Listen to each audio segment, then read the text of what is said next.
So at the end of every chapter, there's always this kind of like set of miscellaneous reactions. These reactions that kind of fit the theme, but also have a little bit extra, or like a little bit different kinds of mechanism or whatever.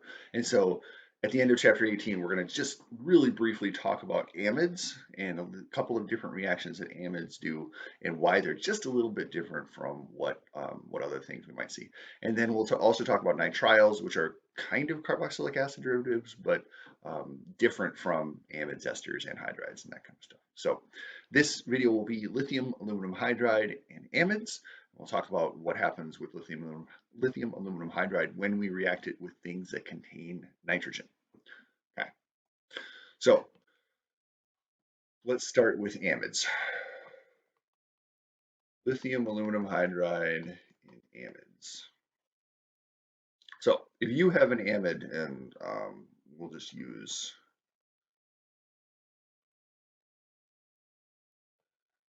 this one as a stand-in for amides in general, and we treat it with lithium aluminum hydride.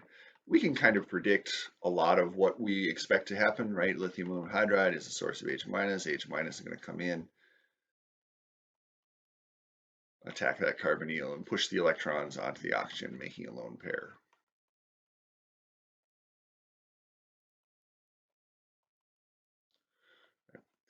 And now previously what we've seen is kind of two things. Either um, this intermediate collapses and kicks out the nitrogen, right, or whatever the leaving group here is, and makes an aldehyde. When we talked about esters and carboxylic acids, this is what happens. Or it just kind of stops here. With amides, something different happens. And the part of this is kind of what happens with the aluminum side of lithium aluminum hydride. But what's interesting is that we actually get something where instead of this nitrogen group getting kicked out, we're going to transfer a hydrogen over to the oxygen.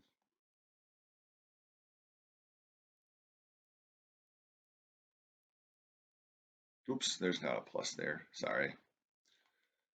Just thinking ahead. Right? And then this is going to kick out the OH minus, right? Now this seems a little bit different from what we've seen before.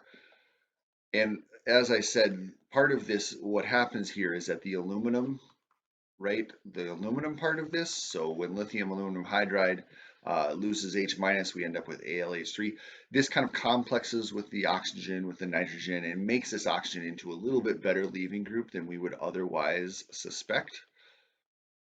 And so we have that hydrogen that's been added on, but now we have a carbon-nitrogen double bond, and of course we can have another equivalent of H minus come in and attack that. Lithium aluminum hydride is certainly a good enough reducing agent to do that. And what we end up with when we do reductions of amides with lithium aluminum hydride is we end up with just the amine. So then we do a workup that adds some H plus to this, and what we get is an amine. And notice that what we've done is we've just replaced the carbonyl group with two hydrogens. Right? And this is pretty similar to actually what happens to things like carboxylic acids and all of that. The carbonyl group is gone, and we have added two hydrogens. Only when we do it with amides, we end up with the nitrogen still remaining. So when we treat lithium aluminum or when we treat an amide with lithium aluminum hydride, the product that we get out is an amine. Right? This is the kind of the counterexample to everything up till now. When we treated things with lithium aluminum hydride, we've expected to get an alcohol. This is the counterexample to that. When we use amides, we get an amine instead. And of course, we can then use this amine to do things like reductive amination, make imines, aminals, anything else that we've used nitrogen for. We can use it as a nucleophile, etc. We can make amides out of it. Right? So just keep this one in mind, that lithium aluminum hydride with amides is slightly different from lithium aluminum hydride and aldehydes, lithium aluminum hydride and carboxylic acids, lithium aluminum hydride and esters, right? It's a little bit different. The other thing that lithium aluminum hydride does a little bit different is if we treat a nitrile plus nitriles. And nitrile, I'm just going to use benzene again because It's a nice placeholder. A nitrile is a carbon-nitrogen triple bond. And now this one I think is not going to be too surprising. This one I could almost give to you without giving you any background information. But the H minus is going to come in, attack the carbon, break the pi bond, push the electrons to the nitrogen.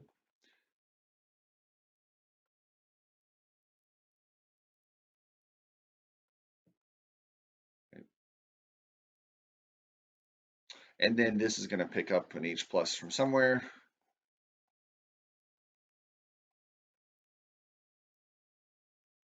And then get reduced again.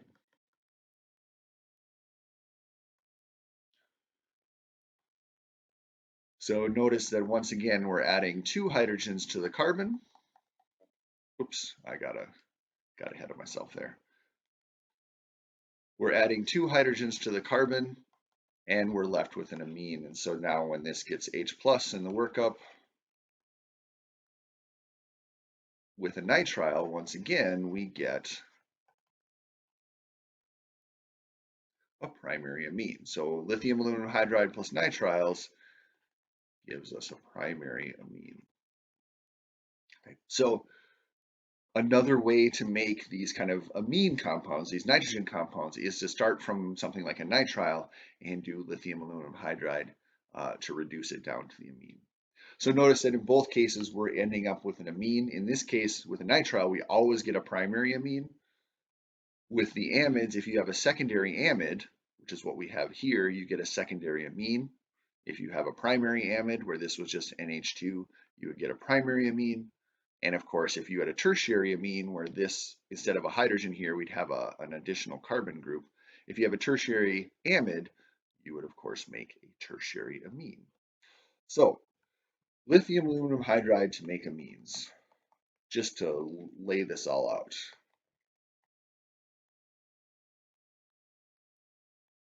If you want to make a primary amine, so if your product equals primary amine, you can start from a nitrile. Oops, yikes.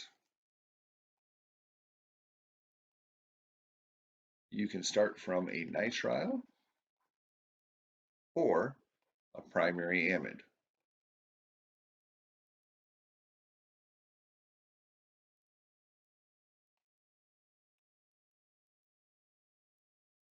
And this will give you a primary amine, right? So these are our starting materials. If you treat this with lithium aluminum hydride, either one of these, you get the primary amine. If your product is a secondary amine, or you want your product to be a secondary amine, you only have one option. Secondary amine is something like this, right? Where the nitrogen has 2 R groups attached to it.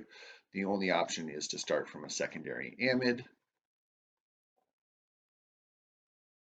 which is exactly like the example that we just did. Notice that you'll always have this CH2 group next to the nitrogen, because that's where the lithium aluminum hydride reacted, right? So if you want something else at that position, you're out of luck, right? So secondary amide will make a secondary amine, and just to finish off this whole thing, a tertiary amine as our product, right? So in this case, we've got 3 different R groups. You would start from a tertiary amide.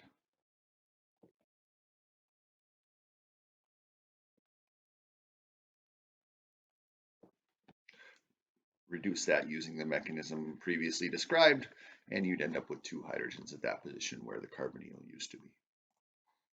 Okay, so that's how you make amines using lithium aluminum hydride. You can either reduce an amide or you can reduce a nitrile. So keep that one in your back pocket. Remember that we're just adding more reactions to our list, our toolbox of overall possible reactions.